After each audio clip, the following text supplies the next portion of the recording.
Welcome along, everyone, to Sports Pizza. We're here to chop things up as far as all the biggest sporting events from the last 24 to 48 hours. And of course, we are live here to bring you all those biggest stories. And of course, have a great conversation wherever you're watching us from. So thanks for joining us. And if you're one for football activities, that's here as well. Australian Opens will touch base with that as well. Of course, we would also touch base with some La Liga action. The Premier League is back. And of course, there is a lot to look forward to. Arsenal continuing what is a marauding run towards a potential title win here on Sports Pizza.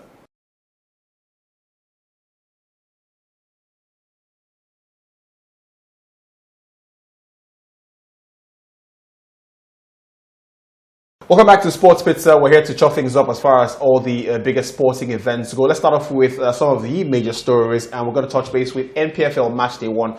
Where better to start from than starting at home, as says charity begins at home, as they popularly say. Let's start off with that. And great to have you here as well, because, look, 5 months hiatus, NPFL, I've heard there's a name change, the Nigerian Premier Football League as opposed to the Nigerian Professional Football League, which is what we're used to. Talk to me about some of the biggest scorelines from Match Day 1. I was in the stadium for Aqua United versus Bendel Insurance, massive game, and Bendel Insurance back in the league after 3 years, and Aqua United, couldn't quite, get a home win, which is great to see because, away teams travel away and win 2-0 convincing result, actually. Definitely a convincing result for Bendel Insurance back in the NPFL or the Nigeria Premier League, as they're calling it right now. But maybe that was one of the biggest results for me, Match Day 1. Edinburgh going away from home and picking maximum points against Academy Warriors is another result that, but people look at it that this is a game, but they should be beating teams like this. But this is the Nigerian Professional Football League. It's very difficult for. But you didn't expect Iba to go and win? Yeah, I wasn't expecting a win for Iba. Maybe a draw. I mean, that would have been a good result. But talking about draw, we saw a 3-3 draw in the game, and that was Plateau United against Shooting Star playing the 3-3 draw. A wonderful result, you see, and that's one thing about the NPFL.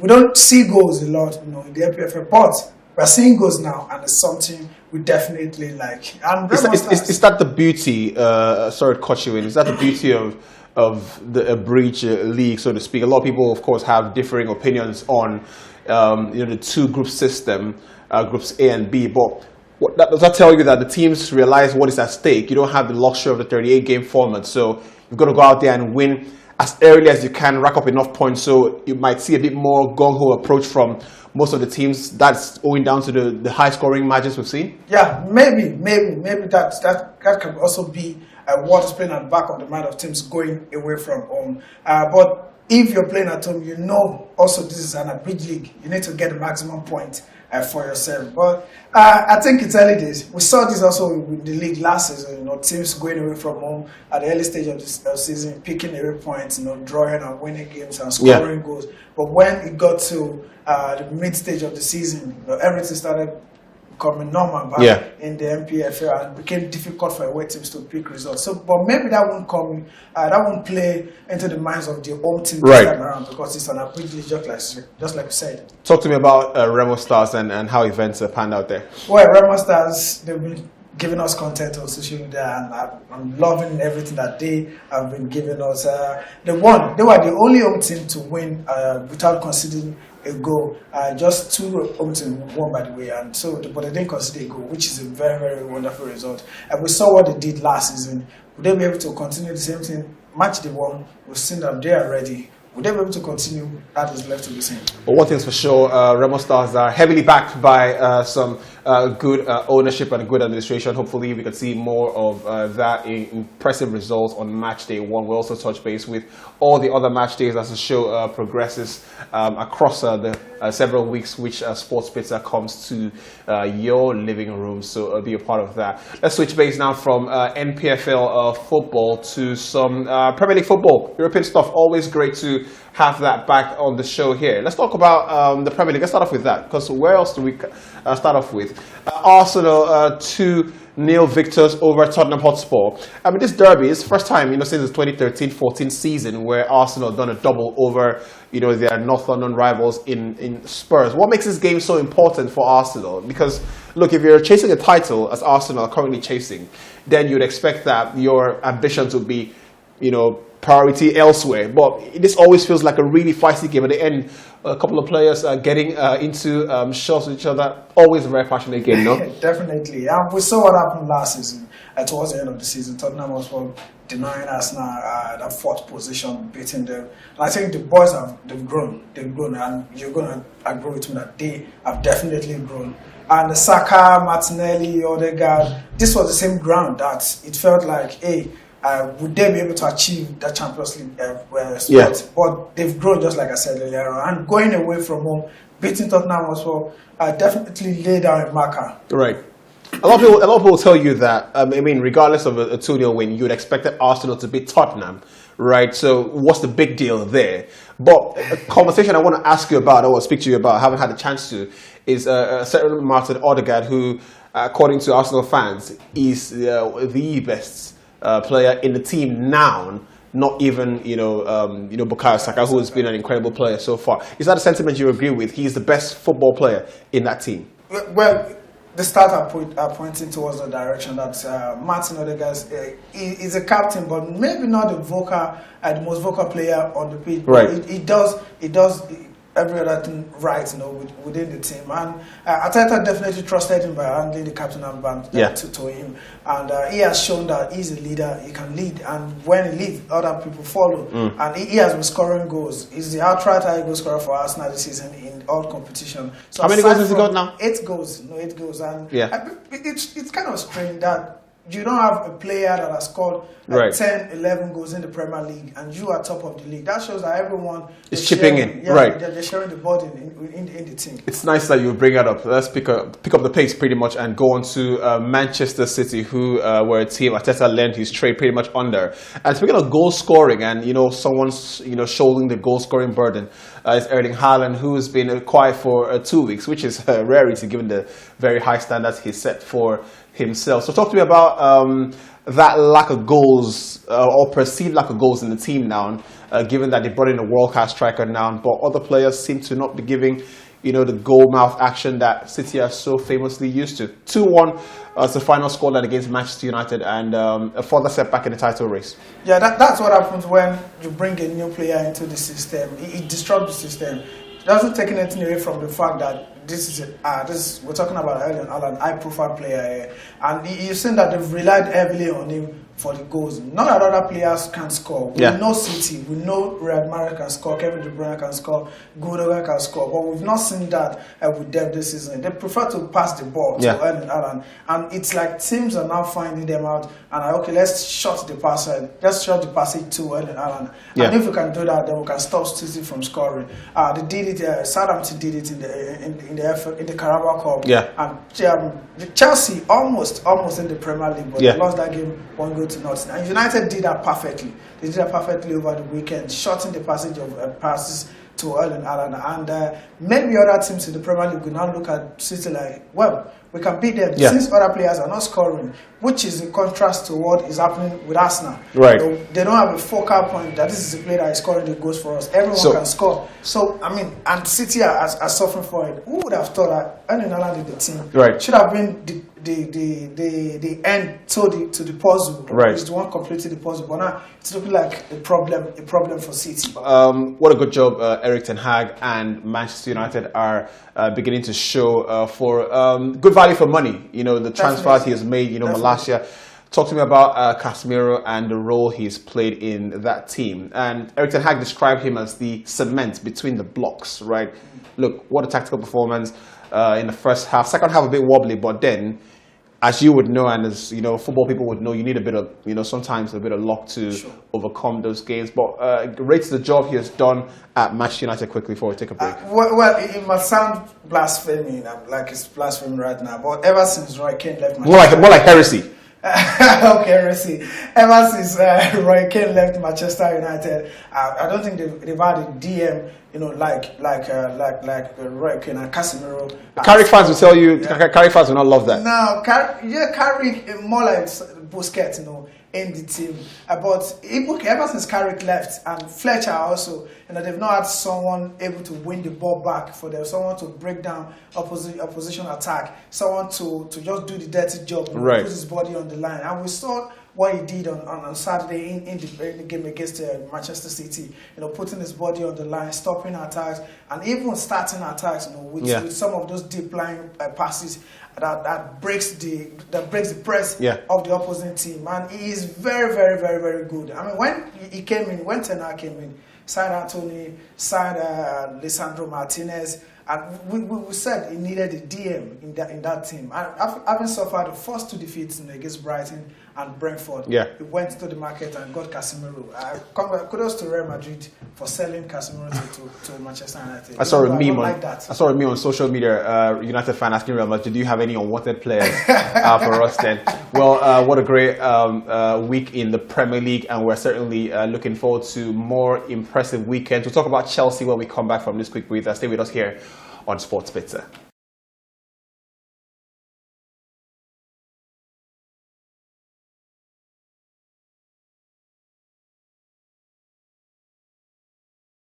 Welcome back to Sports Pizza, and of course we are certainly thick into the action here on the show. Adeni Nee still joins us on the show. I always like to call you Nee or Adeni, but I think the real thing is Adeni Falana, right? Yeah, Adeni Falana. Right, or Falana Adeni. No, Adeni Falana. Great stuff then.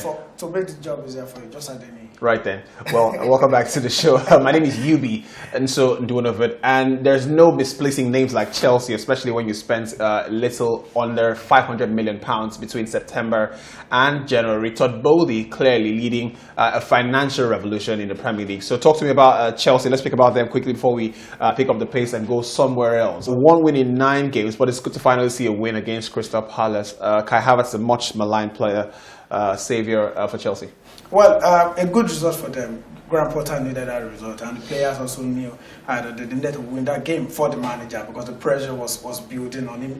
Was he going to get sacked if they did not win that game, or was that going to be the beginning of the end? Yeah, even though we've been getting feelers from Chelsea that they're giving him time, that is why they are buying players under 25 for him and giving them contracts, handing contracts 6 years, 7 years, 8 years to those players. And some people are looking at them, why are they doing this? I mean, the manager is going to get sacked at the end of the day. Right. But people don't really, I think they also want to trust the process, just like what happened under Mikel Arteta. But is it going to work out well for Graham Potter? Chelsea, well, that is left to be seen. But they needed that victory. It's an interesting revolution for sure. Given Chelsea were used to hiring and firing managers in a hair's breadth. Talk to me about Mikhailo Mudryk, who's a player that's very familiar with you. You're an Arsenal fan, and look, in the end, decided to go to London, but not just the red side of London. 8.5-year deal is what we're hearing. £89 million thereabout.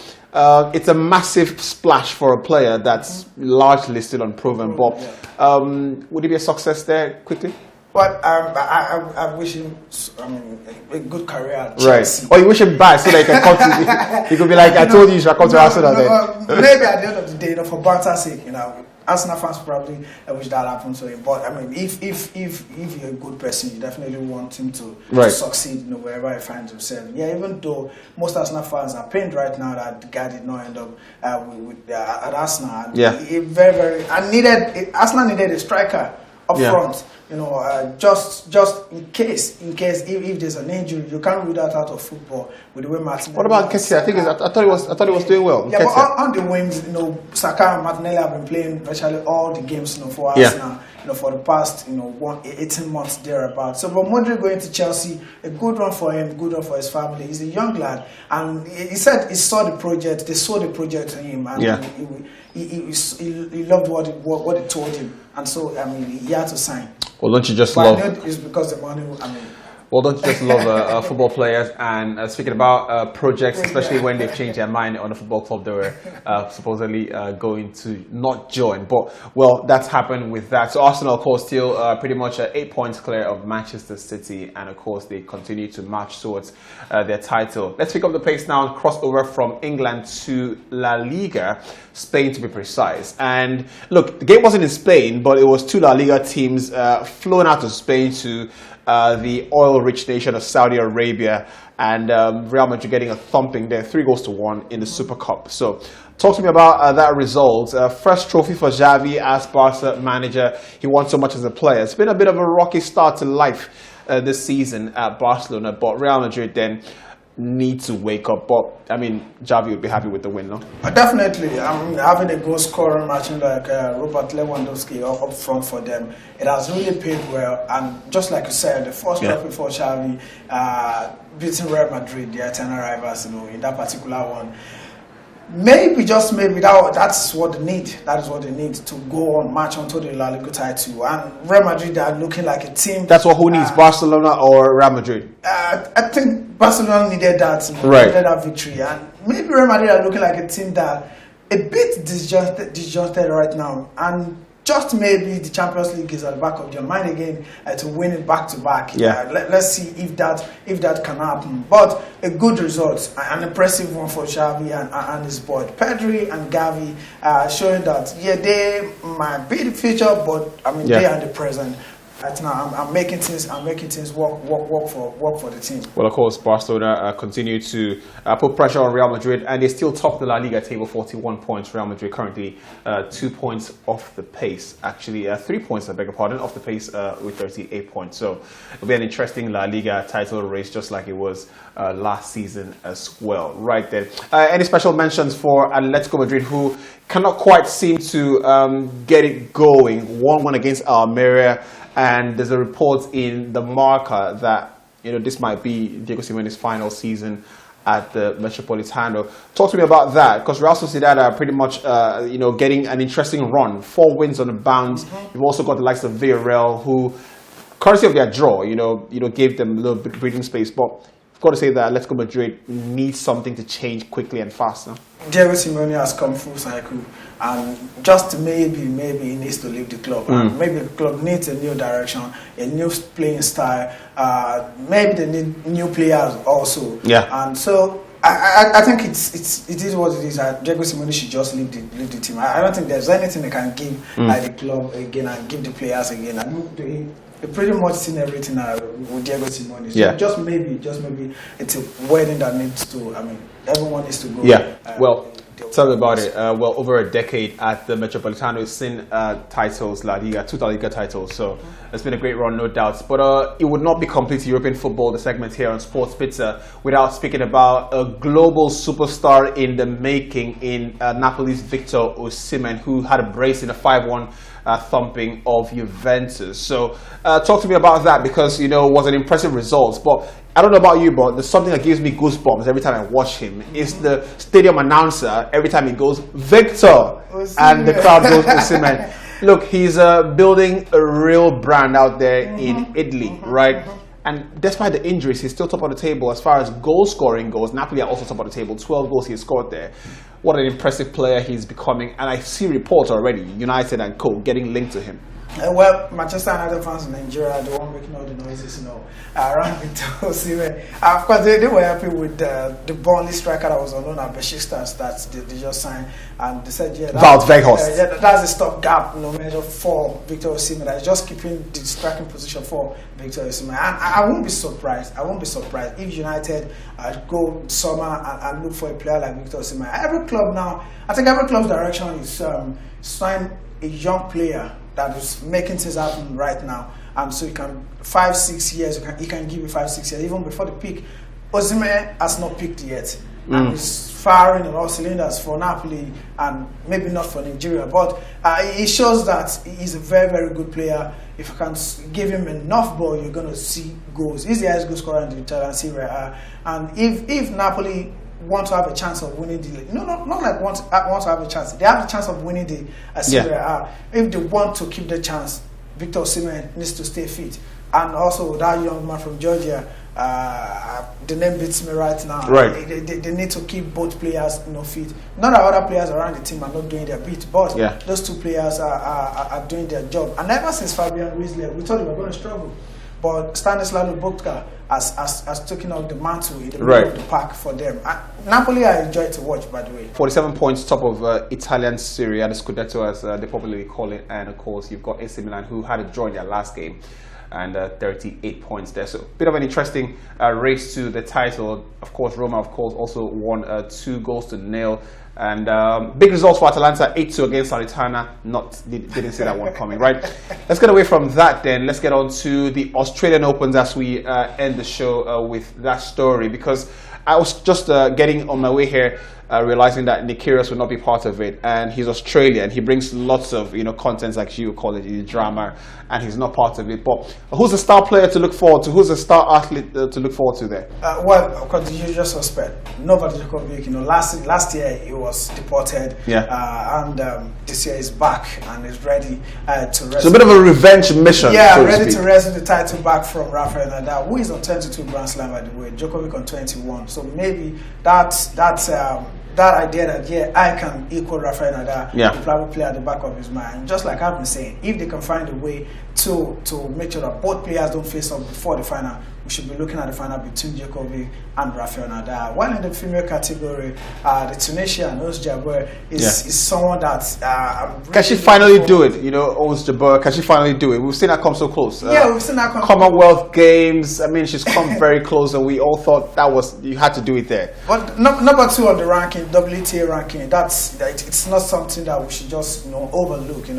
Just behind Iga Swiatek, who is also a very, very good tennis player. And just like I said, for Rafael Nadal and Novak Djokovic, if they can find a way also to make sure that both players don't face up before the final, we should be looking at the final between Swiatek and Ons Jabeur. No disrespect to other tennis players, Coco Gauff and the likes, but when you look at those two, I mean, those are the female tennis players that you definitely want to see their game in the final, right? So you've pretty much gone for the old order as far as the men's and the women's category. Nadal and Djokovic, and of course Iga Swiatek and Ons Jabeur, the African, and you've got to say Tunisian to be precise, right? Well, one thing's for sure, we've had a great chat here on Sports Bits. Great to have you as always. We'll see you same time, same place next week. But not before we leave you with the highlight of the week. We call it Sports Bits video of the week. And next week, same time, same place. And of course, until then, enjoy all the sporting events. My name is Yubi, and so enjoy one of it. We'll see you very soon. Bye-bye.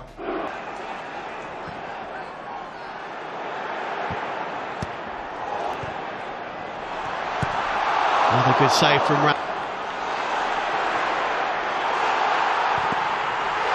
A wonderful save from Xhaka.